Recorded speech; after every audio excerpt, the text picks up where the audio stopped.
Resurvey కార్యక్రమంలో భాగంగా revenue గ్రామాలలో జాయింట్ ఎల్పీఎం వల్ల తల్లికి వందనం పథకం లబ్ధిదారులకి ల్యాండ్ ఎక్కువ చూపిస్తుంది. కావున తక్షణమే జాయింట్ ఎల్పీఎం ఉన్న వాళ్ళు ఈ నెల 30వ తేదీలోపు సింగిల్ ఎల్పీఎం గా సబ్ డివిజన్ చూపించుకోవాల్సిందిగా దొనకొండ ఇన్ఛార్జి తహసీల్దార్ ఎం శ్రావణ్ కుమార్ తెలియజేశారు. దొనకొండ మండలంలో ఉన్న గత ప్రభుత్వంలో జరిగిన రీసర్వేలో భాగంగా ఏవైతే కమతాలు జాయింట్గా పడ్డాయో, అంటే ఉదాహరణకు మన దగ్గర రుద్రసముద్రం గ్రామం కానీ, ఆరవల్లిపాడు కానీ, ఇండ్ల చెరువు కానీ, ఇలా రకరకాల గ్రామాల్లో జాయింట్ ఎల్పీఎంలో పట్టడం వల్ల ఒక మనిషికి ఉండాల్సిన భూమి కంటే కూడా ఎక్కువ విస్తీర్ణం నమోదు కాబడింది.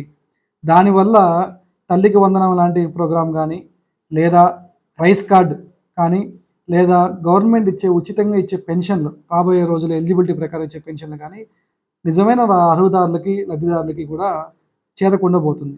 కాబట్టి ప్రస్తుత ప్రభుత్వం వారు 30వ తారీఖు, ఈ నెల 30వ తారీఖు లోపల ఈ జాయింట్ ఎల్పీఎంను విడగొట్టే అవకాశాన్ని కల్పించి ఉన్నారు. కావున దొనకొండ మండల రైతులందరూ కూడా మీరు సచివాలయంలోకి వెళ్ళి 50 రూపాయలు కానీ కట్టి జాయింట్ ఎల్పీఎంను విడగొట్టడానికి అప్లికేషన్ పెట్టగలిగితే నిర్ణీత కాల వ్యవధి అంటే 30వ తారీఖు లోపల మీ యొక్క సమస్య పరిష్కరించి మీకు తల్లికి వందనం పడే విధంగా, లేదా రైస్ కార్డ్స్ కానీ, లేదా కొత్త పెన్షన్లు కానీ ఎటువంటి అవరోధాలు ఉండకుండా ఉంటాయి. కాబట్టి ఈ అవకాశాన్ని ఏవైతే ఉంటుందో దొనకొండ మండల ప్రజలందరూ కూడా ఉపయోగించుకోవాలని కోరుకుంటున్నాను.